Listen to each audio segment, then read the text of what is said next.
నమస్తే. నవలా శీర్షిక అరవింద, రచన కాశీనాథ అండ్ కాశీనాథ. చదువుతున్నది రాధిక. ఇక కథలోకెడితే, అరవిందని భర్త శ్రీకాంత్ కుందనపు బొమ్మ అని పిలుస్తాడు. అతడికి కవితలంటే ఇష్టం, భార్య అంటే మహా ఇష్టం. అరవిందకి పుట్టింట్లో కంటే అత్తవారింట్లోనే ఎక్కువ స్వేచ్ఛ ఉంది. 8 దాకా పడుకున్నా ఏమీ అనడు. అప్పుడప్పుడు తమాషాకి మాత్రం నిద్రేషు ఉర్మిళ అని మాత్రం అంటాడు. అరవింద నవ్వుతుంది. నేను అంటాను చూడండి అంటుంది. అతనికి బంగాళాదుంపలు వేపుడంటే ఇష్టం. అవి అతను తినటం ఆమెకి ఇష్టం లేదు. ఎక్సర్సైజ్ తగ్గించడానికి ఎక్సర్సైజ్ చేయాలి అంటూ చేయిస్తుంది. లావెక్కిపోతాడని చెప్పడానికి భోజ్యేషు భీమా అంటుంది. అతడు నవ్వుతాడు. అసలు వాళ్ల పెళ్లి జరగటమే వినోదాల విందులా హాయిగా జరిగింది. పెళ్లిలోనే అతడు అరవిందని మళ్ళీ మళ్ళీ చూడటానికి ప్రయత్నించాడు. బాగుండదేమోనని అరవింద తప్పుకొని తిరిగింది. అరవింద ముఖాన్ని ఒకసారి చూస్తే ఆడవాళ్లైనా మగవాళ్లైనా మళ్ళీ చూడకుండా ఉండలేరు. అరవింద అందాల బొమ్మ, కోల ముఖం, సొంపులన్నీ కలబోసిన రూపం. పెళ్లిలో ఆమెకి ఒక్కొక్క ఫంక్షన్ జరిగినప్పుడల్లా ఒక్కొక్క కవిత రాసి పంపించాడు. గౌరీ పూజ సమయంలో బంగారు తెలుపులు కలబోసేగా ఆ బ్రహ్మ కుందరదనపు బొమ్మ, కుందనపు బొమ్మ అని కవిత రాసి పంపించాడు. అరవింద బొళ్ళు జల్లుమంది. పద్మ అనే చిన్నపిల్ల ద్వారా పంపాడు ఆ చీటీ. అందరూ ఆ చీటీ ఏమిటి అని అడిగే లోపల తీసి దాచేసింది. అరవింద స్నేహితురాలు ఉష మాత్రం చురుకైంది. చీటీ సంగతి గమనించింది. గౌరీ పూజ కాగానే ఆ చీటీ ఇవ్వవే అని అడిగి తీసుకుంది. చదివి ముగ్ధురాలైపోయింది. ఇలాంటి చీట్లు ఇంకా వస్తే నాకు చెప్పు, నేను కూడా చదువుతాను అంది సంభ్రమంగా. అరవింద పెళ్లికి ఆమె క్లాస్లో ఉన్న ఆడపిల్లలందరూ వచ్చారు. ఎవరి పెళ్లి జరిగినా అందరూ రావాలి, అది వాళ్ల నియమం. అరవింద అలా ప్రపోజ్ చేయగా అందరూ ఏకగ్రీవంగా నిర్ణయించుకున్నారు. అంతా బీఎస్సీ సెకండ్ ఇయర్ చదువుతున్నారు. అంతా కలిసి 24 మంది ఉన్నారు. అరవింద, ఉష, విమల, చిత్ర, నీల, నళిని, కమల, శైలజ, ఇందు, పార్వతి, అనురాధ, పద్మావతి, దివ్య, సుశీల, సౌజన్య చాలా యాక్టివ్గా ఉంటారు. సరోజిని, గిరిజ, వనజ, హైమ, కృష్ణవేణి, ధరణి, విద్య, లత, జానకి మాత్రం ముభావంగా ఉంటారు. వాళ్ళంతట వాళ్ళు ఎక్కువగా మాట్లాడరు. ఎవరైనా పలుకరిస్తే పలుకుతారు, అన్నీ చేస్తారు. వాటిని గురించి అభిప్రాయం ఏమీ చెప్పరు. అందరూ తలో పనిలో నిమగ్నం అయిపోయారు. అరవిందకి కొంచెం దూరపు వరుసలో అత్తయ్య అవుతుంది కామాక్షమ్మ గారు. గుంటూరులోనే ఉంటారు. అన్ని శుభకార్యాలకి, ఫంక్షన్లకి భర్త సుదర్శనం గారితో సహా వస్తుంది. పెళ్లిలో ఆవిడ ఎప్పుడూ అరవింద దగ్గరే ఉంది. ఆవిడ కూడా ఆ చీటీ చూసి నవ్వుకుంది. ఆవిడ అరవిందకి జడ వేస్తుంటే మరొక చీటీ వచ్చింది. మళ్ళీ పద్మే తెచ్చింది. తీసుకోవటానికి అరవింద సందేహిస్తూ ఉంటే, తీసుకో, నేను చదవనులే అంది కామాక్షమ్మ గారు. తడపటాయిస్తూ తీసుకుని కొంచెం విప్పి చదివింది. సోయగాల సోగకనుల భాషలే విందు, అరవింద పలికితేనే పూర్తిగా విందు అని ఉంది. ఉష ఎక్కడి నుండి వచ్చిందో చటుక్కున వచ్చి ఆ చీటీ లాక్కుని పక్కకు వెళ్ళి చదివింది. వచ్చి అరవింద చేయి గట్టిగా పట్టుకుని నొక్కింది. అదృష్టవంతురాలివే నువ్వు అంది ప్రేమగా. అదే మాట అరవింద పెళ్ళయ్యాక 1 సంవత్సరం తర్వాత ఉష అన్నప్పుడు అరవింద, మరి మా ఆయన నన్ను ఎంత దురదృష్టవంతురాలివి నువ్వు అన్నారు దిగులుగా అంది. ఎప్పుడన్నారు అంది ఉష, ఆ మాటలో ఏదో అర్థం ఉంటుందని గ్రహించి. నేను అర్థం చూసుకుంటున్నప్పుడు. ఉషకి అర్థం స్ఫురించింది. అర్థం కాలేదా అంది ఉష. కాలేదు అంది అరవింద. నీ మొహాన్ని నువ్వు అద్దం చూసుకుంటున్నప్పుడు మాత్రమే చూసుకోగలవు. అదే నీ మొహాన్ని మేము 24 గంటలు చూడగలము. మా అదృష్టం నీకెక్కడిది అది. అరవిందకి ఒళ్ళు పులకరించింది. అవకాశం వచ్చినప్పుడల్లా శ్రీకాంత్ పెళ్లి కూతురు ఉన్న వైపు చూస్తున్నాడు. అరవింద తప్పించుకు తిరుగుతోంది. పెళ్లిపీటల మీద కూర్చున్నప్పుడు అతడు చొరవగా ఎవ్వరికీ అంటే ఉషకి, కామాక్షమ్మ గారికి తప్ప కనిపించకుండా మరో చీటీ అందించాడు. ఆ తర్వాత చదివారు ఆ చీటీని. నీ నునుపైన బుగ్గలపై ఆ నునులేత సిగ్గు నన్ను విహరింపజేసేగా కవనాల లోకాన. అరవింద ఆ చీటీలన్నింటినీ దాచిపెట్టింది. అవన్నీ గులాబీ రంగు కాగితాలపై ముత్యాల్లాంటి అక్షరాలతో రాయబడ్డాయి. అక్షరాల్లో, భాషలో, భావంలో అందం వాళ్ళని ముగ్ధులని చేస్తోంది. పెళ్లిలో వరుడు తన మెడలో మంగళసూత్రం కడుతున్నప్పుడు ప్రతి అమ్మాయికి అనిర్వచనీయమైన ఆనందం కలుగుతుంది. జీవితంలో ఒక ముఖ్యమైన ఘట్టం జరుగుతున్నట్లు ఉంటుంది. కొత్త సాహచర్యం, కొత్త సాంగత్యం, కొత్త తోడు, కొత్త జీవితం పొందుతున్నట్లు ఉంటుంది. ఇప్పుడు ఒకరం కాదు, ఇద్దరం అన్నట్లు ఉంటుంది. జీవితం సవ్యమైన దారిలో పడుతున్నప్పుడు సంతృప్తి కలుగుతుంది. మంగళసూత్ర ధారణ అయ్యాక అతడికి ఆమెతో ఏకాంతంగా మాట్లాడాలని అనిపించింది. అతడు కళ్ళతోనే ఆ మాట అడిగాడు. ఇంతమంది పెళ్లి పందిట్లో ఉండగానే ఏకాంతం వెతుక్కోవటం అరవిందకి నచ్చలేదు. ఆ భావమే కళ్ళతో అందరినీ చూపిస్తూ అంది. కాసేపయ్యాక ఆమెకి మరో గులాబీ రంగు కాగితం వచ్చింది. తలుపు చాటు చాలదా తలపు అంటే, వలపు దాచశక్యమా వలదు అంటే అని రాసి ఉంది. అరవిందని పరీక్షగా చూశాడు. తలంటి పోసుకున్న జుట్టు అరవింద నుదురుపై అందంగా కదులుతోంది. అతడిలో మరో భావవీచిక కదిలింది. కాసేపయ్యాక మరో గులాబీ రంగు కాగితం తీసుకున్నాడు. అందాల వనితలకి అలుకలే అందం, అరవింద వదనానికి అలుకలే అందం అని రాశాడు. అరవిందకి మనస్సంతా తృప్తితో నిండిపోయింది. ఉష అయితే మరీ చదివింది. కామాక్షమ్మ గారు కూడా చదివి మెచ్చుకుంది. అలా పెళ్లిలో హాయిగా మొదలైన వాళ్ళ అన్యోన్యం అలాగే సాగింది. సంవత్సరం దాటిన ఆ అన్యోన్యత అలాగే ఉంది. పెళ్లిన తర్వాత శ్రీకాంత్ ట్రాన్స్ఫర్ అవ్వటం వల్ల 1 సంవత్సరం పాటు మద్రాసులో పనిచేశాడు. గుంటూరులో ఉండి చదువు కొనసాగించాలా, మద్రాసు వెళ్లాలా అని నిర్ణయం చేయవలసిన అవసరం అరవిందకు వచ్చింది. శ్రీకాంత్కి తోడు బాగా అవసరం అవ్వటం వల్ల, తన చదువు ప్రైవేట్గా కొనసాగించే అవకాశం ఉండటం వల్ల, పెద్దవాళ్ల ప్రోద్బలం వల్ల, తన సొంత ఇష్టం అటువైపే మొగ్గడం వల్ల అరవింద మద్రాసు వెళ్ళింది.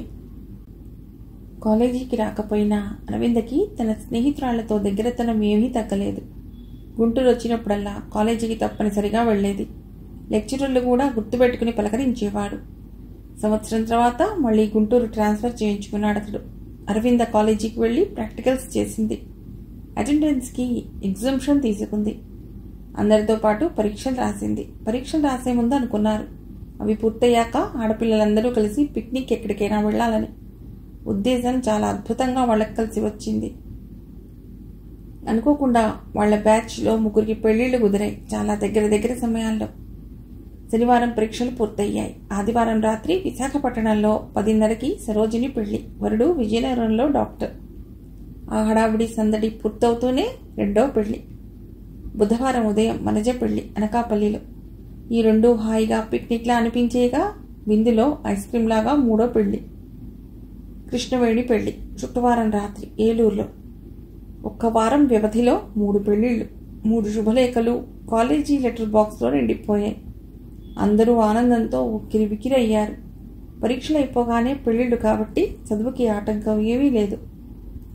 పెళ్లి కూతురులు సరోజిని, వనజ, కృష్ణవేణి తప్ప అందరూ కలిసికట్టుగా హాజరు కావాలి. అందరూ అన్ని పెళ్లిళ్లకి హాజరు కావాలని ఏడాది క్రితం అరవింద పెళ్లి సమయంలో ప్రపోజ్ చేసినప్పుడు అందరూ అంగీకరించారు. డిగ్రీ పూర్తయి ఎవరి ఊళ్ళకి వాళ్ళు వెళ్ళిపోయాక జరగబోయే పెళ్లిళ్ళకి ఎవరెవరు ఎక్కడ ఉంటారో అందరూ మళ్ళీ కలవటం కుదురుతుందో కుదరదో, కానీ ఇప్పుడు జరుగుతున్న ఈ పెళ్లిళ్ళకి మాత్రం అందరూ హాజరు కావటం సులభంగా సాధ్యం చేసుకోవచ్చు. పరీక్షలైపోగానే తుర్రుమని ఇళ్లకు వెళ్ళిపోకుండా ఇక్కడే ఉంటే సరి. ఎందుకంటే పరీక్షలు శనివారం పొద్దున అయిపోతాయి. ఆదివారం రాత్రికి మొదటి పెళ్లి. అయితే పెళ్లిళ్ళు జరిగే తేదీల మధ్య వ్యవధిలో ఏం చేయాలి, ఎలా గడపాలి అని ఆలోచిస్తున్నారు. ఇలా ఆలోచిస్తుండగా శ్రీకాంత్కి ఒక ఒఫీషియల్ లెటర్ వచ్చింది. 4 రోజుల పాటు ఢిల్లీకి డిప్యూటేషన్. నేను ఢిల్లీ వెళ్ళి 4 రోజుల పాటు ఉండాలి అన్నాడు శ్రీకాంత్ అరవిందతో. మామూలుగా అయితే శ్రీకాంత్తో పాటు అరవింద కూడా ఆ 4 రోజులు ఢిల్లీలోనే ఉంటానని పట్టుపడుతుంది. కానీ ఇప్పుడు అరవింద్ అలా అడగలేదు. అసలు మాలో ఏ ఒక్కరూ ఏ పెళ్లి మిస్ కాకూడదని ప్రపోజల్ పెట్టింది నేనే. పైగా మన పెళ్లికి అందరూ వచ్చారు. ఇప్పుడు నేను హాజరు కానంటే బాగుండదు. నాకు కూడా ఆ పెళ్లిళ్ళు చూడాలని ఉంది. ఈ మట్టుకు మీరు వెళ్ళిరండి అంది అరవింద. సరే, మీ ప్రోగ్రాంలు ఎలా? అదే ఆలోచిస్తున్నాను. మీ తమ్ముడు కృష్ణకి వెంటనే ఫోన్ చేయి, అతనే ఏదో పద్ధతి చెప్తాడు అన్నాడు శ్రీకాంత్. అరవింద వెంటనే కృష్ణను పిలిచి సంగతి చెప్పింది. కృష్ణ విశాఖపట్నంలో కంప్యూటర్ ఇంజనీరింగ్ చదువుతున్నాడు. ఇప్పుడు 4 రోజులు సెలవు ఇస్తే ఇక్కడికి వచ్చాడు. మెరిట్ స్టూడెంట్ కావటం వల్ల అతనికి క్యాంపస్ సెలక్షన్స్లో ముందే ఉద్యోగం రిజర్వ్ అయిపోయింది. జీతం కూడా ముందే ఫిక్స్ అయిపోయింది. మొదటి సంవత్సరంలో నెలకి 21,000 ఇస్తారు. ఆ తర్వాత ప్రతిభని బట్టి పెంచుతారు. కృష్ణ అరవింద చెప్పింది విన్నాడు. పెళ్లిళ్ల తేదీలు నోట్ చేసుకున్నాడు. అవి చాలా దగ్గరగా వారం వ్యవధిలో ఉండటం గమనించాడు. వెంటనే ఫోన్ తీసుకుని రమాకాంత్ అనే ఫ్రెండ్కి ఫోన్ చేశాడు. గంట వ్యవధిలో అన్ని ఏర్పాట్లు చేశాడు. వివరాలు అరవిందకి చెప్పాడు. దీనికి ఒక్కటే పద్ధతి అక్క, అదే ఆలోచించాను. మా స్నేహితుడు రమాకాంత్ అని ఒకతను ఉన్నాడు. వాళ్ళ కుటుంబం నడిపే స్కూల్కి సంబంధించిన మినీ బస్సు ఉంది. ప్రస్తుతం దాని ఉపయోగం వాళ్ళకేమీ లేదు. పిల్లలకి సెలవులు ఇచ్చేశారు. ఆ బస్సు అడిగాను. అతడు ఇవ్వడానికి ఒప్పుకున్నాడు. ఆయిల్ మనం పోయించుకుంటే చాలు, అద్దె ఏమీ కట్టనక్కర్లేదు. వాళ్ళ డ్రైవరే వస్తాడు. డ్రైవర్ బేటా ఇస్తే చాలు. మీ ఫ్రెండ్స్ అందరికీ అవి మూవింగ్ రెసిడెన్స్లా ఉపయోగపడుతుంది. విశాఖపట్నం పెళ్లి ఆదివారం రాత్రి కదా, సోమ మంగళవారాలు విశాఖపట్నంలోనే ఉండవచ్చు. అప్పుడు సింహాచలం బీచ్, డాల్ఫిన్ నోస్, ఈరాడు, షిప్ యార్డ్ ఏవి కుదిరితే అవి ప్రోగ్రాం వేసుకుని చూడవచ్చు. అన్ని చోట్లకి ఈ బస్సునే వాడుకోవచ్చు. ఎప్పుడు బయలుదేరమంటే అప్పుడే బయలుదేరుతుంది.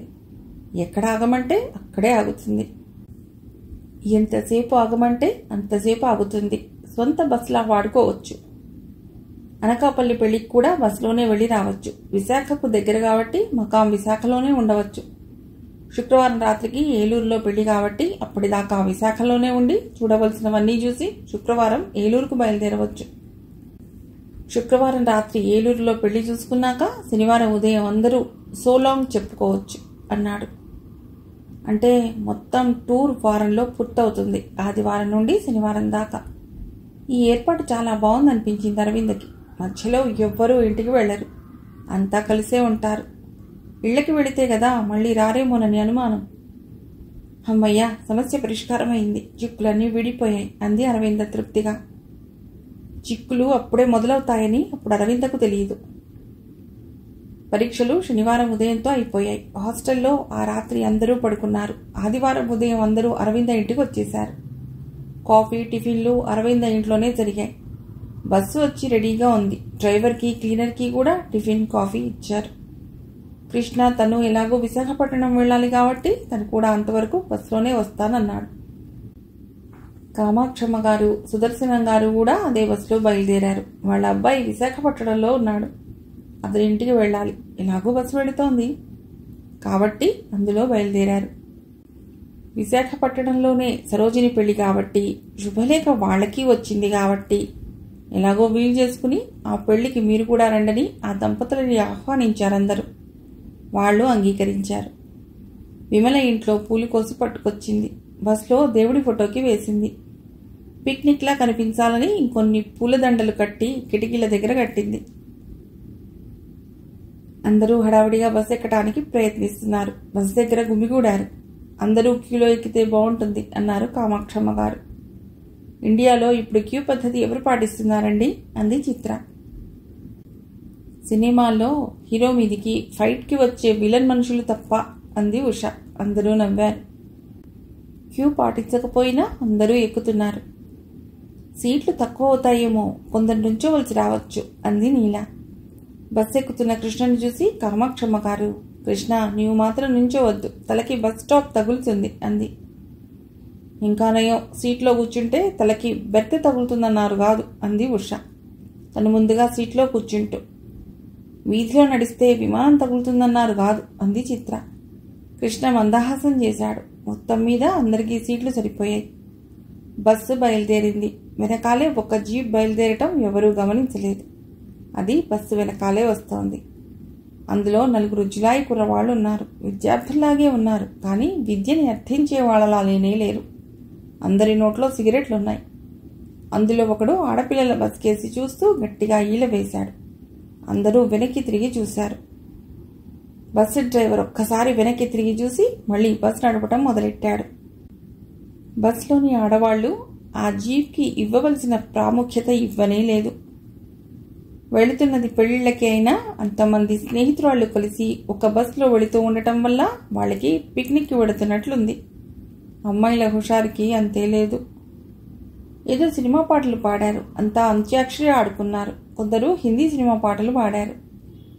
ఎక్కడ ఏవి కొనుక్కోవాలని అనిపిస్తే అక్కడ బస్సు ఆపుతున్నారు. మంచి హోటల్ కనబడిన చోట కాఫీలు తాగుతున్నారు. బస్సు ఎక్కడ ఆగినా జీపు కూడా అక్కడ ఆగుతోంది. డ్రైవర్ మాత్రం వాళ్ళని గమనిస్తున్నాడు. పాటల మీద మోసిపోయాక కబుర్లు మొదలయ్యాయి. విమల కామాక్షమ్మ గారి కేసు చూస్తూ, అత్తయ్య గారు, మీరు పెళ్లికి వస్తూ ఉంటే నిండుగా ఉంది అంది. కామాక్షమ్మ గారు నవ్వి, కృష్ణ కూడా వస్తే మరీ నిండుగా ఉంటుంది, వస్తాడో రాడో అంది. అతడు వైజాగ్లో దిగగానే యూనివర్సిటీకి వెళ్ళిపోతానన్నాడుగా, పెళ్లికి రాడేమో. అయినా పెళ్లి అంటే ఆడపిల్లల సరదా, మగపిల్లవాడెందుకు పెళ్లికి అంది నీల. పెళ్లి కూతుర్ని సెలెక్ట్ చేసుకోవటానికి చాలామంది కన్నెపిల్లలు వస్తారుగా అంది కమల. మా కృష్ణ పెళ్లికి వచ్చాడంటే ఆ అర్థం వేరు. పెళ్లికి వచ్చే కన్నెపిల్లలకి తనని చూసే అవకాశం ఇస్తున్నాడన్నమాట. కంప్యూటర్ ఇంజనీర్ అంటే మాటలా అన్నారు ఆవిడ. కంప్యూటర్ ఇంజనీర్ అవ్వాలంటే ఏం చేయాలి అంది విమల. బాగా చదవాలి. ఇలా పిక్నిక్లంటూ 8 రోజులు వేస్ట్ చేయకూడదు అంది నీల. కృష్ణ, నువ్వు చిన్నప్పటి నుండి స్కూల్ మానకుండా టైం వేస్ట్ చేయకుండా చదివావా అన్నారు సుదర్శనం గారు. పెద్దవాళ్ళ దగ్గర అబద్ధం చెప్పకూడదు కదా అన్నాడు కృష్ణ నవ్వి. నిజమేమిటో చెప్పు అన్నారు ఆయన. అసలు స్కూల్కి వెడితేగా. ఏం అడిగారు సుదర్శనం గారు. స్కూల్కి వెళ్ళమంటే మొండికేసి జామ చెట్టెక్కి కూర్చునేవాణ్ణి. నన్ను బలవంతాన లాక్కెళ్ళి బడిలో కూర్చోబెట్టేవాళ్ళు. నా కోసం కొన్న పుస్తకాలన్నీ నెలక్కుండా సరికొత్తగా ఉండేవి అన్నాడు. స్టేషనరీ అంతా స్టేషనరీగానే ఉండేది అంది అరవింద. పరీక్షలు పెట్టినా రాసేవాణ్ణి కాదు. రాసినా ఒక 10 నిమిషాలు రాసి పారిపోయేవాణ్ణి. అందుకని బైనరీ సిస్టంలో మార్కులు వచ్చేవి అన్నాడు కృష్ణ. అంటే ఏమిటి అంది విమల ఉషతో. విమల ఉషకి దగ్గర బంధువు, అమాయకురాలు, భోళా మనిషి. ఉష ఏమి అన్నా పడుతుంది. అందంగా కనపడాలన్న తాపత్రయం ఎక్కువ విమలకి. అంటే 0, 1 తప్ప ఎక్కువ మార్కులు వచ్చేవి కావట అంది ఉష. 0లే ఎక్కువ వచ్చేవి, అందుకని మాస్టారు నన్ను సైఫర్ అని పిలిచేవారు అన్నాడు కృష్ణ. ఇప్పుడు సైఫర్ నుండి సైవర్కి ఎదిగాడు అంది అరవింద. ఎలా అంది విమల. నా మార్కులు ఒకరోజు మా నాన్నగారు చూశారు. అప్పటి నుండి నా విషయంలో చదువుకు ఆహార పథకం ప్రవేశపెట్టారు. అప్పటి నుండి నేను చదవటం మొదలైంది అన్నాడు కృష్ణ. అవును, నువ్వు కంప్యూటర్ ఇంజనీర్వి కదా, WWW అంటే ఏమిటో చెప్పు అన్నారు సుదర్శనం గారు. నే చెప్తా, వరల్డ్ వైడ్ వెబ్ అంది ఉష. కాదు, వైఫ్ విన్స్ వా అన్నారు ఆయన భార్య వైపు ఓరగా చూస్తూ. అందరూ నవ్వారు. కాదు, విమెన్ విన్స్ వైల్డ్లీ అన్నారు ఆవిడ. అత్తయ్య గారికి కోపం రాలేదు అంది ఉష. అది నిజమైతేగా కోపం. అయినా మా కాలం వాళ్ళు ఎప్పుడూ కోపం తెచ్చుకునేవాళ్ళం కాదు అన్నారు ఆవిడ. ఎందుకు అంది చిత్ర. పెనిమిటితో ఎనిమిటి ఎందుకని ఉష ఉలిక్కి పడింది. I know enmity, but what is పెనిమిటి అంది అరవింద వైపు తిరిగి. పెనిమిటి ఈజ్ హబీ, హస్బెండ్ అంది అరవింద నవ్వి. సంభాషణ మళ్ళీ పెళ్లి మీదికి మళ్ళింది. కృష్ణ, నువ్వెలాగో విశాఖపట్నం వస్తున్నావు కాబట్టి యూనివర్సిటీ ఒక్కొక్క రోజు వాయిదా వేసుకుని వీలు చేసుకుని సరోజిని పెళ్లికి రా. ఊళ్ళోనే పెళ్లి కాబట్టి ఇబ్బంది ఉండదు. అక్కడికి చాలామంది ఆడపిల్లలు వస్తారు. ఆడపిల్లలకి ఒక పరీక్ష పెట్టి పెళ్లి కూతుర్ని సెలెక్ట్ చేసుకో అన్నారు కామాక్షమ్మ గారు. కృష్ణ ఇబ్బందిగా నవ్వాడు. ఏం టెస్ట్ అంది నీల. అమ్మాయిలందరికీ తాంబూలాలు ఇవ్వాలి. ఎవరి నోరు బాగా పండితే వాళ్ళని చేసుకోవాలి అంది కామాక్షమ్మ గారు. అరవింద కొత్త పంజాబీ డ్రెస్ వేసుకుంది. ఆమె వంటి ఛాయకు ఆ డ్రెస్ వల్ల మరీ అందం పెరిగింది. కొంతమంది డ్రెస్ వల్ల అడ్రస్ తెచ్చుకోవాలని ప్రయత్నిస్తారు. అరవింద డ్రెస్కే అందం తెస్తుంది. అరవింద మొహం ఒక్కసారి చూస్తే మళ్ళీ మళ్ళీ చూడాలనిపిస్తుంది. కళ్ళు తిప్పుకోలేని అందం. దానికి తోడు ముంగురులు. అరవింద అందం అంటే ఉషకి ఎంతో ఆరాధన. విమలకి తను కూడా అంత అందంగా కనబడాలని తాపత్రయం. ఎన్నిసార్లు అద్దంలో చూసుకుంటే అంత అందం ప్రియినట్లుగా ఉంటుంది విమలకి. అంతవరకు అర్థం చేసుకోవచ్చు. అరవిందతో పోటీ పెట్టుకోవటం మట్టుకు నచ్చదు ఉషకి. విమల తన హ్యాండ్ బ్యాగ్లోంచి సెంటు తీసి రహస్యంగా డ్రెస్ మీద చల్లుకుంది. అయినా సెంటు వాసన బస్సు అంతా వ్యాపించింది. ఎవరి దగ్గరే సెంటు వాసన అంది కమల ఉష వైపు చూస్తూ. నా దగ్గర కాదు అంది ఉష. ఎందుకు కాదు, నీ వైపు నుండే వస్తోంది అంది Kamala. I'm innocent and decent, I don't need scent అంది ఉష దర్పంగా. అందరూ నవ్వారు. ఎన్నో సెంట్లు వాడినా ఇన్నసెంట్ అంత ఆకర్షణ రాదు అంది అరవింద. అందరూ ఎంజాయ్ చేస్తూ ఆ ప్రసక్తి వదిలేశారు. విమల మాత్రం వదిలేయలేదు. ఇది ఫారిన్ సెంట్, ఇది రాసుకుంటే అరవింద్ అంత ఆకర్షణగా ఉంటానా అంది రహస్యంగా పక్కనే ఉన్న ఉషతో. ఎప్పటికీ ఉండవు అంది ఉష నిర్మోహమాటంగా. ఎందుకు, దానికి నాకు ఏమిటి తేడా అంది విమల అమాయకంగా. భవభూతికి ఆషాఢభూతికి ఉన్నంత తేడా ఉంది అంది ఉష. వాళ్ళిద్దరూ ఎవరో విమలకి తెలియదు. అడగటం చిన్నతనం. సంభాషణ కొనసాగించలేక అప్పటి కూరుకుంది. బస్సు ఏలూరు దగ్గర ఆగింది. అందరూ బస్సు ఆపి టిఫిన్లు తిన్నారు. అరవింద బయట మంచిళ్ళు తాగదు, అందుకని మంచిళ్ళు బాటిల్లో ఎప్పుడు తెచ్చుకుంటుంది. ఉష కూడా బయట మంచిళ్ళు తాగదు, ఎవరైనా మంచిళ్ళు తెచ్చుకుంటే తను తాగేస్తుంది. అది తేడా. అరవింద టిఫిన్ తిని బస్ లోపలికి వచ్చి చూసేసరికి వాటర్ బాటిల్లో నీళ్లు లేవు. ఎవరు తాగి ఉంటారో అర్థమైంది అరవిందకి. ఉషకి తన బాటిల్, ఇంకొకళ్ళ బాటిల్ అన్న తేడాలు లేవు, దాహం ఎక్కువ. ఎవరు తాగారే నా బాటిల్లో నీళ్లు అడిగింది అరవింద అందరినీ ఉద్దేశిస్తూ. ఎవరూ మాట్లాడలేదు. అరవింద ఉష వైపు చూసింది. ఉష గంభీర ముద్ర వహించింది. ముందుగా అగస్త్యుడి చెల్లెలు, ఇది దాని పనే అయి ఉంటుంది అంది అరవింద విసుగ్గా. ఉష అందుకుంది. అగస్త్య భ్రాత ఎవరో తెలియకపోయినా అగస్త్యుడి చెల్లెలు ఎవరో మాత్రం తెలిసిందన్నమాట అంది ఉష. అరవింద కోపం కొంచెం తగ్గింది. నా బాటిల్లో నీళ్లు నాకు చెప్పకుండా తాగడం ఏమిటి, నాకు దాహం వేస్తే ఎలా అంది కొంచెం పంతంగా. పోనీ నా బాటిల్లో నీళ్లు తాగు అంది కమల. నాకు కావాల్సింది నీళ్లు కాదు, పరిష్కారం అంది Aravinda. So you don't want solvents, you want solution అంది ఉష. అరవింద నవ్వేసింది. ఉష మీద కోపం పూర్తిగా పోయింది. ఇంకెప్పుడు నాకు చెప్పకుండా నా బాటిల్ ముట్టుకోకు అంది ఉషతో. వెనకాల జీప్ వస్తూనే ఉంది. బస్ డ్రైవర్కి విసుగ్గా ఉంది. ఎందుకు వస్తున్నారు అంటే, మా దారిలో మేము వెడుతున్నాం, మేము విశాఖపట్నం రాకూడదా అంటారు. మాటలు పెరుగుతాయి కానీ పని జరగదు. వాళ్ళని మందలించడమూ జరగదు. అనవసరంగా బయటపడినట్లు అవుతుంది. విమలకి తన అందం గురించే ఆలోచన. ఇంతకు ముందు కొనుక్కుని సూట్ కేసులో దాచుకున్న కొత్త డ్రెస్ని అవకాశం దొరికినప్పుడు రాజమండ్రిలో మార్చుకుంది.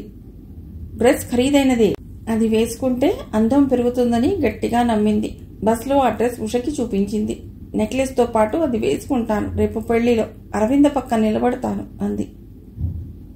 పక్కన నిలబడినా దూరంగా నిలబడినా అంతే, అరవిందతో పోలికెందుకే అంది ఉష. నెక్లెస్ కూడా వేసుకుంటాగా అంది విమల. ఉష నవ్వింది. అరవింద ఎవరెస్ట్, దాంతో ఎవరిని పోల్చినా ద వర్స్ట్ అంది. విమల పంతం వదలలేదు. పోనీ మా తమ్ముని చూసావుగా, వాడు కృష్ణ అంత పొడుగ్గా లేడు అంది. ఎలాగైనా తనదే పై చెయ్యి అనిపించుకోవాలని. ఉష నవ్వింది. కృష్ణ కంప్యూటర్ ఇంజనీర్, మీ వాడు ఇంటర్ తప్పాడు. పొడుగు ఒక్కటే ఉంటే సరిపోతుందా, అందం ఆరోగ్యం ఉండద్దు? కృష్ణకి మీ తమ్ముడికి జేమ్స్ బాండ్కి వేగబాండ్కి ఉన్న తేడా ఉంది. వేగబాండ్ అంటే విమలకి తెలియలేదు, కానీ చాలా తేడా ఉందని తెలుస్తోంది. ఏమిటో డిస్కషన్ జరుగుతోంది అంది కమల దూరం నుండి. ఉష టాపిక్ తేలిగ్గా మార్చేసింది. అందం ఆరోగ్యం గురించి చర్చిస్తున్నా అంది. ఏం చేయాలట? కూరగాయలు ఎక్కువగా తినాలిట, మా డాక్టర్ చెప్పాడు. అన్నంలో ఎక్కువ కూర తక్కువ అన్నం కలుపుకోవాలట. టీవీ సీరియల్ చూస్తున్నప్పుడు అడ్వర్టైజ్మెంట్ల మధ్యలో అక్కడక్కడ సీరియల్ వచ్చినట్లుగా కూర మధ్య అక్కడక్కడ అన్నం కనపడాలట అంది ఉష. అందరూ నవ్వారు. బస్సు అనకాపల్లి దాటుతూ ఉంటే అక్కడ పిల్లలు క్రికెట్ ఆడుతూ ఉండటం కనిపించింది. కామాక్షమ్మ గారే విషయం మొదలెట్టింది. కృష్ణ, నువ్వు క్రికెట్ ఆడతావా అంది. చిన్నప్పుడు ఆడేవాణ్ణి అన్నాడు. ఎలా వచ్చేవి స్కోర్లు? నేను చెయ్యబోయే ఉద్యోగానికి తగ్గట్లుగా వచ్చేవి అన్నాడు కృష్ణ. అంటే బైనరీ సిస్టంలోనా? అవును అన్నాడు కృష్ణ నవ్వి. క్రికెట్లో సచిన్ కాకుండా ఇంకెవరిష్టం అన్న ప్రశ్న వచ్చింది. ఒక కొలంబోదరుడు నాకిష్టం అంది ఉష. ఇలా ఎవరికి తోచిన పేరు వారు చెప్పారు. చివరికి కామాక్షమ్మ గారు ఎంత వచ్చింది. నేను అప్పుడప్పుడు క్రికెట్ చూస్తాను, కానీ ఎవరిని గుర్తుపట్టలేను. ఎవరైనా బాగా ఆడుతుంటే అతడి పేరేమిటని ఆయన అడుగుతాను. ఆయన కూడా ఈ విషయంలో నాతో సమానమే. ఉండు, వెనక్కి తిరగని చెప్తాను అన్నారు ఒకసారి. నాకు నవ్వొచ్చింది. ఎవరైనా మొహాన్ని చూసి గుర్తుపడతారు, మీరు వీపుని చూసి గుర్తుపడతారా అన్నాను. కాదు, వీపు మీద అతడి పేరు రాసి ఉంటుంది, ముందు నుండి చూస్తే గుర్తుపట్టలేను అన్నారాయన అంది కామాక్షమ్మ గారు. అలా సందడిగా సంబరంగా టైం గడిచిపోతూ ఉండగానే విశాఖపట్నం వచ్చేసింది. పెళ్లి జరిగే సత్రం వద్ద బస్సు ఆగింది. అంతా బిలబిలా దిగారు. సత్రం అంతా అలంకరించబడి ఉంది. పెళ్లి సందడితో సత్రం కళకళలాడుతూ ఉంది. సత్రం పెద్దదే, 2 భాగాలుగా ఉంది. ఒకటి కుడివైపు, రెండవది ఎడం వైపు. మధ్యలో పెద్ద హాలు ముందు భాగంలో పక్కగా సత్రం, ఆఫీసు, మేనేజర్ రూము ఉన్నాయి. 2 భాగాల్లోనూ అన్ని వసతులు ఉన్నాయి. ప్రతి దాంట్లోనూ 6 రూములు, స్టోరు, వంటశాల, డైనింగ్ హాల్ ఉన్నాయి. పైగా రూమ్కి అటాచ్డ్ బాత్ ఉంది. మొత్తం సత్రాన్ని ఆ రోజుకు పెళ్లికి బుక్ చేసుకున్నారు. ఎడమవైపు భాగంలో ఉన్న 4 రూముల్ని గుంటూరు నుండి వచ్చిన ఈ బృందానికి కేటాయించారు. సత్రం పక్కనే గర్ల్స్ హై స్కూల్, దాని తాలూకు పెద్ద ప్లే గ్రౌండ్ ఉన్నాయి. గాలి ధారాళంగా వస్తుంది. అందరూ స్నానాలు, టిఫిన్లు పూర్తి చేసుకున్నారు. డ్రెస్అప్ అయి అంతా పెళ్లికి హాజరయ్యారు. సరోజిని పెళ్లి ఘనంగా జరిగిపోయింది. కృష్ణ యూనివర్సిటీకి వెళ్ళిపోయాడు. కామాక్షమ్మ గారు, సుదర్శనం గారు వాళ్ళ అబ్బాయి ఇంటికి వెళ్ళిపోయారు. ప్రయాణపు బడలిక. పెళ్లి సందడిల వల్ల రాత్రి అందరికీ తొందరగానే నిద్ర పట్టింది. హాయిగా నిద్రపోయారు. అందరూ పొద్దునే లేచారు. ఆ రోజు సోమవారం. అనకాపల్లిలో పెళ్లి బుధవారం. మధ్యలో 2 రోజుల గ్యాప్. కాఫీలు అయ్యాక సముద్ర స్నానానికి పెడితే ఎలా ఉంటుంది అన్న ప్రపోజల్ వచ్చింది. క్షణంలో ఓకే అయింది. అందరూ మరో జత బట్టలు, తువ్వాళ్లు సర్దుకుని బస్లో రామకృష్ణ బీచ్ వైపు బయలుదేరారు. బస్ బయలుదేరుతుంటేనే వెనక హార్న్ వినిపించింది. అందరూ ఉలికిపడి వెనక్కి చూశారు. ఆ జీపు వెనకాలే ఉంది. ఏమిటి, ఈ జీపు మళ్లీ వస్తోందే అనుకున్నారు. డ్రైవర్ కోపం దిగమింగుకున్నాడు. రోడ్డు మీద ఎందుకు వస్తున్నావు అని అడగటానికి లేదు. బస్ వెనకాలే జీప్ వస్తోంది. సైడ్ అడుగుతూ హారన్ కొడుతున్నాడు, కానీ ఓవర్టేక్ చేయటం లేదు. 2 సార్లు అయ్యాక బస్ డ్రైవర్కి కోపం వచ్చింది. బస్సు ఒక సైడ్కి ఆపాడు. బస్ దిగాడు. జీప్ ఆగింది. ఓవర్టేక్ చేయలేదు. బస్ డ్రైవర్ జీప్ వద్దకు వచ్చాడు. జీప్లో 4 ఉన్నారు. 2 కుర్రవాళ్లు, ఒక 20 ఏళ్లవాడు. నీలం ప్యాంటు షర్టు వేసుకున్నాడు. జులపాలు వేయించాడు. ఇంకొకడు గళ్ళ షర్టు, నల్ల ప్యాంటు వేసుకున్నాడు. మిగిలిన వాళ్ళిద్దరూ కూడా దాదాపు అలాగే ఉన్నారు. వెనక సీట్లో విలాసంగా కూర్చుని సిగరెట్లు తాగుతున్నారు. బస్సులో అమ్మాయిలంతా బస్సు ఎందుకు ఆగిందో తెలియక తికమక పడుతున్నారు. అద్దంలో నుంచి చూస్తున్నారు. ఆ జీపు మన బస్సు వెనకాలే వస్తోంది అంది నీల. ఏ జీపు? మనం బయలుదేరినప్పుడే ఆ జీపు బయలుదేరింది. మన వెనకాలే వస్తోంది. మనం విశాఖపట్నం చేరాక అది ఎక్కడికి పోయిందో తెలియదు. మళ్ళీ ఇప్పుడు వెంటపడుతోంది అంది నీల. అంటే కావాలని వెంటపడుతున్నారంటావా? అలాగే అనిపిస్తోంది. ఎందుకు? ఎందుకేమిటి? జులై వెధల్ ఆడపిల్లల బస్సు కనబడిందని వెంటపడుతున్నారు అంది. బస్సు దిగి వాళ్ళ సంగతి కనుక్కుందాం అంది నీల. చిత్ర ఆ మాట పట్టుకుని దిగబోయింది. కమల ఆమెని ఆపింది. మీ వెనక రావటం లేదని వాళ్ళంటే మనం ఏం చేయగలం? మన ప్లేస్ కాదిది. స్థానబలం అంతకన్నా లేదు. అనవసరంగా ఆ రౌడీ వెధవులని కదిలించుకోవటం ఎందుకు అంది. చిత్ర ఆగింది. బస్ డ్రైవర్ జీప్ దగ్గరకు వెళ్ళడం కనిపిస్తోంది. డ్రైవర్ జీపు దగ్గర ఆగాడు. ఎందుకు మా వెంట పడుతున్నారు అని అడిగాడు డ్రైవర్. నీ వెంట ఎవడు పడుతున్నారు అన్నాడు నీలం ప్యాంటు వాడు పొగరుగా. సైడ్ అడిగి ముందుకు వెళ్ళరేం? మా ఇష్టం. ఇదిగో ఈ రకం వెధవేషాలు నా దగ్గర సాగవు. నేను ఒక్కడిని చాలు మీ 4గురికి సమాధానం చెప్పడానికి. పిచ్చి వేషాలు వేస్తే ఎముకలు ఏరేస్తాను అన్నాడు. నువ్వు ఎముకలు ఏరేస్తే మేము చర్మం వలిచేస్తాం అన్నాడు గళ్ళ చొక్కావాడు. డ్రైవర్కి వాళ్ళని అక్కడే కొడదామన్నంత కోపం వచ్చింది. కానీ కొట్టదగ్గంత తప్పు వాళ్ళ దగ్గర కనిపించడం లేదు. రోడ్డు మీద సీనయ్యాక ఎవరైనా అడిగితే ఎందుకు కొట్టానని చెప్పాలి? ఇంతలో క్లీనర్ వచ్చి డ్రైవర్ని సముదాయించి వెనక్కి తీసుకెళ్లాడు. బస్ బయలుదేరింది. జీప్ అక్కడే ఉండిపోయింది. జీప్లో గళ్ళ షర్టువాడు కోపంతో ఊగిపోతున్నాడు. బస్సు సముద్రపు ఒడ్డు చేరుకుంది. అందరూ బిలబిలమంటూ దిగారు. ఒక్క బస్సులోంచి దాదాపు 20 మంది ఆడపిల్లలు ఒక్కసారిగా దిగేసరికి అందరి దృష్టి అటువైపే మళ్ళింది. డ్రైవర్ ఉష వైపు తిరిగి, అమ్మా మీరు 1 గంట సేపు ఇక్కడ ఉంటారా అన్నాడు. ఉంటాము అంది ఉష. అయితే నేను క్లీనరు అలా తిరిగి వస్తాం. అతడికి మందు కొట్టే అలవాటు ఉందని తెలుస్తోంది. ఆడపిల్లలున్న బస్సు నడుపుతూ ఉండటం వల్ల అతడికి ఇబ్బందిగానే ఉంది. రాత్రిపూట తిరిగి బస్సులోనే పడుకుంటున్నాడు. నిన్న పెళ్లిలో తను కూడా అందుబాటులో ఉండటం వల్ల బయటికి పోవటానికి కుదరలేదు. పగలు తాగే అలవాటు లేకపోయినా ఇప్పుడు దొరికిన అవకాశం వదలదలుచుకోలేదు. కొద్ది దూరంలో ఉన్న సారా దుకాణం వైపు నడుచుకుంటూ వెళ్ళాడు. ఒక సీసా తెమ్మని పురమాయించాడు. ఇంతలో ఏదో చప్పుడైంది. వెనక్కి తిరిగి చూసేసరికి ఆ జీపే. ఆ నలుగురు అందులోంచి దిగుతున్నారు. ఆడపిల్లలందరికీ సముద్రంలోకి దిగి స్నానం చేయాలని ఉంది. కానీ ఊరికే ఒళ్ళు తడుపుకుంటే చాలని కొందరు అన్నారు. మోకాలి లోతు దాకా వెళ్ళి వద్దామే అని నీలా అంది. మోకాలి లోతు వరకు వెళ్ళటానికి కూడా కొందరికి ధైర్యం లేదు. నళిని లావుగా ఉంటుంది. తన మీద తనే జోకులు వేసుకుంటుంది. నేను సముద్రంలో దిగను. నాలాంటి వాడు దిగితే ఆ మేరకు నీటి మట్టం పెరిగి సముద్రం పొంగుతుందేమో అంది. అందరూ నవ్వారు. కానీ మొత్తం మీద నళిని కూడా నీటిలోకి దిగింది. ఉషా, విమల తప్ప అందరూ నీళ్లలోకి దిగారు. పాదాలు తడిసే లోతుకి వెళ్లారు. విమల, నువ్వు రాలేదేమిటి అంది చిత్ర. నాకిష్టం లేదు, చలి అంది విమల. ఒకసారి దిగాక చలి ఉండదు, దిగు అన్నారు మిగిలిన వాళ్ళు. విమల నీటిలో దిగటానికి బయలుదేరింది. ఉషా, నీ సంగతి ఏమిటి అంది చిత్ర. నేను రాను, ఉప్పు నీటిలో దిగితే నల్లబడిపోతాను అంది ఉష. నల్లబడ్డం అనగానే విమల నడుస్తున్నదల్లా ఆగిపోయింది. ఆమెకి అందం పట్ల మక్కువ ఎక్కువ. ఉష చెప్పిన కారణం సరి అయినది కాదని అరవిందకి తెలుసు. ఉషకి సముద్రం అంటే భయం. అగస్త్యుడి చెల్లెలికి సముద్రం అంటే భయం ఏమిటే అంది అరవింద. భయం నాకేం లేదు అంది ఉష. అరవిందే ఉప్పు నీటిలో స్నానం చేస్తుంటే నీకేమిటి అంది కమల. దానికేం, దానిది మల్లెపువ్వు ఛాయ, మహా అయితే కాస్త ఛాయ తగ్గవచ్చు, కానీ మేం నీలి గోరింట పువ్వులం అంది ఉష. మొత్తం మీద ఉష విమల నీటిలోకి దిగలేదు. నన్ను నీతో కలపకు, నేను నీకన్నా ఛాయ ఎక్కువే అంది విమల. ఆడవాళ్ళకి అద్దం ఎప్పుడు నిజం చెప్పదు. మీ ఇంట్లో అద్దం మరీను అబద్ధాల కోరు అంది ఉష నవ్వి. అందరూ మోకాల్లోతుకి వెళ్ళి అక్కడే కూర్చున్నారు. పెద్ద డిస్పోజబుల్ గ్లాస్ తీసుకుని వాటితో నీళ్లు వంటి మీద పోసుకున్నారు. పెద్ద కెరటాలు వచ్చినప్పుడు అవి కొన్ని కొట్టుకుపోయాయి. అన్నీ సముద్రం మీద తేలుతూ కనిపించాయి.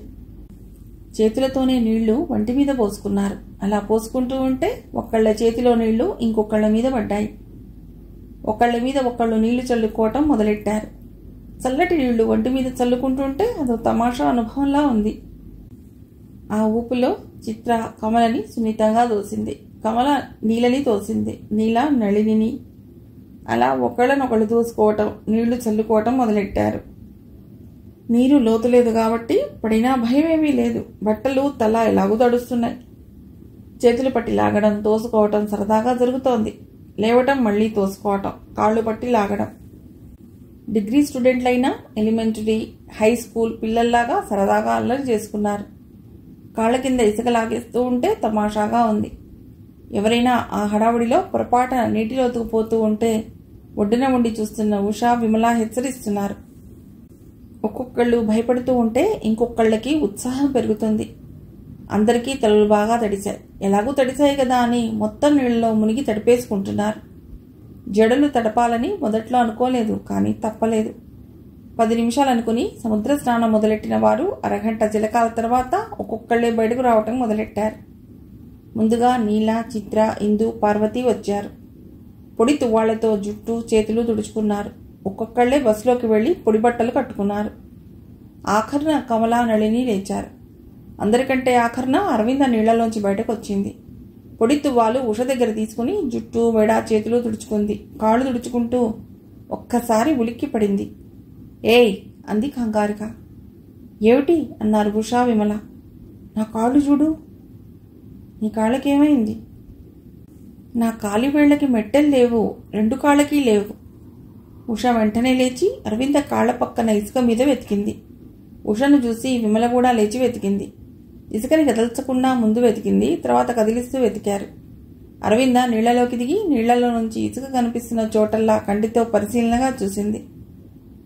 అడుగులోతు నీళ్లు ఉన్న చోట ఇసుక కనిపించడం లేదు. కెరటం ముందుకు వచ్చి వెనక్కి పోతున్నప్పుడల్లా ఇసుక కదిలిపోతోంది. ఇసుక కదిలితే మెట్టలు కనిపిస్తాయేమోనని తను స్నానం చేసిన చోట అరవింద పరిశీలనగా చూస్తోంది. ఉషా, విమల బయట ఇసుకని కదిలించి చూస్తున్నారు. ఇసుక కదిలిపోయినట్లే మెట్టలు కూడా కదిలి లోపలికి వెళ్ళిపోయాయేమో తెలియదు. ఇసుకలోకి వెళ్ళిపోయాయేమోనని నీటిలో ఇసుకని కదిలించి చూస్తోంది అరవింద. 10 నిమిషాలు వెతికారు. ఏమీ కనబడలేదు. అరవింద కంట్లో నీరు తిరగడం ప్రారంభించింది. ముందుగా బస్సులోకి వెళ్ళి బట్టలు మార్చుకున్న చిత్ర, నళిని, నీల, పార్వతి, అరవింద, ఉషా, విమల ఏదో వెతుకుతూ ఉండడం చూసి వచ్చారు. ఏం పోయిందే? అరవింద కాళ్ల మెట్టలు కనిపించడం లేదు. 2 కాళ్లవినా? అవును. వాళ్ళంతా కూడా ఇసుకని కదిలించి వెతకడం మొదలెట్టారు. అక్కడికి వచ్చిన బయట వాళ్ళు ఏటమ్మా వెతుకుతున్నారు అని అడిగితే సూట్ కేసు తాళం చెవులు అంది ఉష. ఇంకొకళ్ళు అడిగితే ఏమీ లేదు అంది అరవింద. అరవిందకి సానుభూతి ఇష్టం లేదు. ఇసుకని కదిలించడం వల్ల ఇంకా లోపలికి పోతే ఇక కనిపించే ప్రశ్నే లేదు అంది విమల. ఇందు మాత్రం వెతకకుండా అక్కడ దొరికిన ఆల్చిప్పలు, నత్తగుల్లలు, శంఖాలు ఏరుకుంటోంది. నువ్వు వెతకకుండా అవన్నీ ఏరుకోవడం ఏమిటే అంది కమల. మీరంతా వెతుకుతుంటే కనిపించనివి నేను వెతికితే మాత్రం కనిపిస్తాయా అంది ఇందు నిర్లక్ష్యంగా. అందరూ కలిసి వెతికాక ఇక అవి దొరకవని తేలిపోయింది. అరవింద మొహం పాలిపోయింది. ఆమె కళ్లల్లో కొద్దిగా నీళ్లు కనిపించాయి. ఇక దొరకవు అంది నళిని ఇసుకలో లేచి కూర్చుంటూ. అరవిందలో బాధ ఎక్కువ అవుతోంది. ఏడు మొహం పెట్టింది. ఛా, ఎందుకే అలా బాధపడతావు అని ఓదార్చబోయింది ఉష. అరవింద అక్కడే కూర్చుండిపోయింది. అందరూ ఏం చేయాలో తెలియక అలాగే చూస్తున్నారు. ఎంత ఖరీదు ఉంటాయి అంది విమల ఉషతో రహస్యంగా. ఖరీదు గురించి కాదు, మెట్టలు పోయాయని బాధపడుతోంది. అసలే సెంటిమెంట్ మనిషి. సరే, అసలు ఎంత ఖరీదు ఉంటాయి? 100-200. అంతేగా, మళ్ళీ కొనుక్కోవచ్చుగా, డబ్బుకు లోటేమీ లేదు కదా దానికి అంది విమల. నీ మొహం, నువ్వు మాట్లాడకు. పెళ్లిలో భర్త తొడిగిన మెట్టలు పోయాయన్నది బాధపడుతుంటే నువ్వు మళ్ళీ కొనుక్కోవచ్చు కదా అంటావేమిటి అంది ఉష మందలింపుగా. విమల ఒక మాట అనబోయి తర్వాత అనవచ్చులే అని ఊరుకుంది. బంగారు ఉంగరం పోయినా ఇంత బాధపడేది కాదు అంది కమల. ఉషని పలకరిస్తే అది విసుకుంటోందని నళిని దగ్గరికి చేరింది విమల. అంత ఖరీదు లేని మెట్టలు పోతే అది ఎంత బాధపడుతోందేమిటి అంది. నళిని విమలతో ఓపిగ్గానే మాట్లాడింది. సెంటిమెంట్, పెళ్లిలో తొడిగినవి కదా, భర్త స్వయంగా సొంత చేత్తో తొడిగినవి, మంత్రాలు చదువుతుండగా తొడిగినవి అంది. విమలకి ఇంకా సందేహం మిగిలిపోయింది. మళ్ళీ ఇంకో జత కొనుక్కుని భర్తను స్వయంగా సొంత చేత్తో తొడగమని అడగవచ్చు కదా అంది విమల. నళిని ఆమెను పట్టించుకోలేదు. అరవింద వైపే చూస్తోంది. అరవింద నెమ్మదిగా లేచింది. బస్ దగ్గరికి నడిచింది.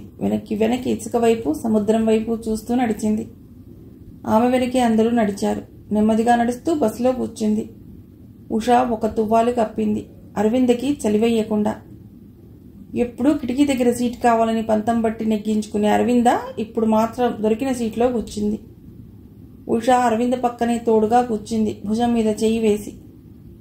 అరవింద ఉష వైపు తిరిగి, చెప్పు ఉష, ఇదేమైనా అపశకునమా అంది. మిగిలిన కథ తర్వాతి భాగంలో.